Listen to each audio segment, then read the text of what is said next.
भाजप पदाधिकाऱ्याच्या गाडीमध्ये रोकड आढळल्याचा निलेश राणेंनी आरोप केला आहे। मालवण पिंपळपारमध्ये तपासणीच्या वेळी 1.5 लाखांची रोकड आढळल्याचा आरोप करण्यात आलाय। देवगडमधील भाजप पदाधिकाऱ्यांची कार असल्याचा देखील आरोप आहे।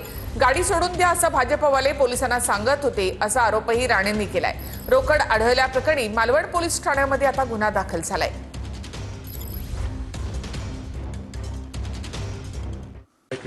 नाही मला मी ऐकल्याशिवाय जाणार नाही साहेब, ऐकल्याशिवाय तुम्हाला लाठीचार्ज करायचा लाठीचार्ज करा सगळ्यांवर।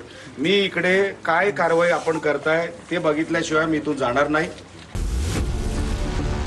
मालवण पिंपळपारमध्ये तपासणीवेळी विना नंबर प्लेटची गाडी आढळली। या कारमध्ये पोलिसांना 1.5 लाखांची रोकड आणि काही पाकिटं आढळली। रात्री 12 वाजता एक गाडी पकडली गेली मालवणमध्ये, ज्याच्यामध्ये पैसे होते। किती होते काय होते ते आता पोलिसांना माहित, ते डिस्क्लोज ते करतील, कदाचित अमाउंट कमी दाखवतील।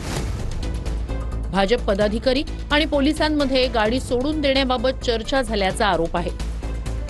आता ही गाडी जर तुम्ही बघाल, या गाडीला ना नंबर प्लेट आहे, ह्याचा कोणी मायबाप नाही, ह्याचे आई वडीलच नाही या गाडीचे, ना इकडे नंबर प्लेट आहे। जरा पुढे तुम्ही याल तर तिकडेही तुम्हाला दिसेल,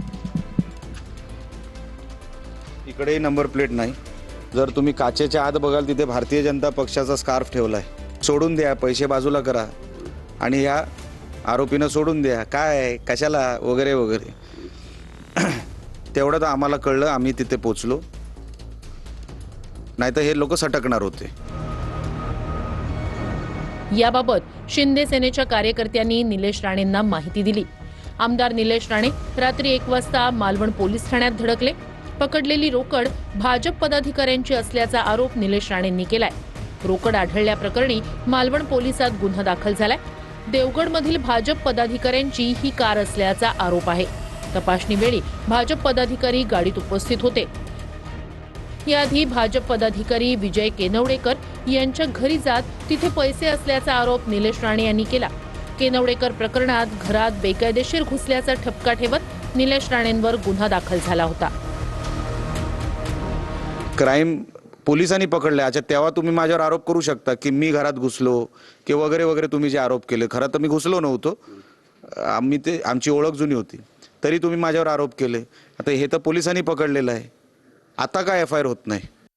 तर रोकड जप्त प्रकरणामध्ये अद्यापही गुन्हा दाखल झालेला नाही असं निलेश राणे म्हणाले।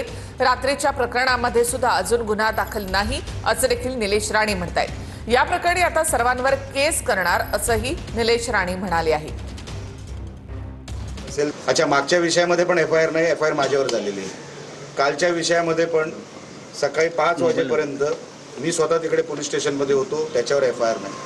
आज तुम्हाला त्यांच्या बॉडी लँग्वेजवरून कळलं असेल, त्यांच्या एक्सप्रेशनवरून कळलं असेल, त्यांच्या शब्दांवरून कळलं असेल। कार्ड सुटणार, ते सुटलेलेच आहेत, ते बाहेर फिरत आहेत, त्यांच्यावर कसलीही कारवाई होणार नाही, मला माहीतच होतं होणार। जे कोण ह्या विषयामध्ये पार्टी आहेत, ज्यांनी ह्या प्रोसिजरमध्ये त्यांचा हातभार असेल किंवा त्यांचा कुठेतरी हात असेल, अशा सगळ्यांवर मी केस करायचं ठरवलंय, कारण का त्याच्या पलीकडे माझ्याकडे आता पर्याय उरलेला नाही।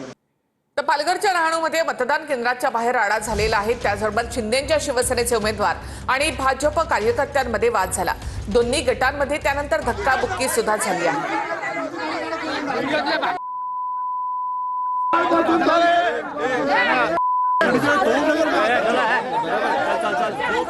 बुलडाण्यामध्ये बोगस मतदान करताना 4 ते 5 जणांना पकडण्यात आले। बोगस मतदान करणाऱ्यांना काँग्रेस पदाधिकाऱ्यांनी चोपून काढलं। जमाव पांगवण्यासाठी त्यानंतर पोलिसांनी इथे सौम्य लाठीचार्ज केला।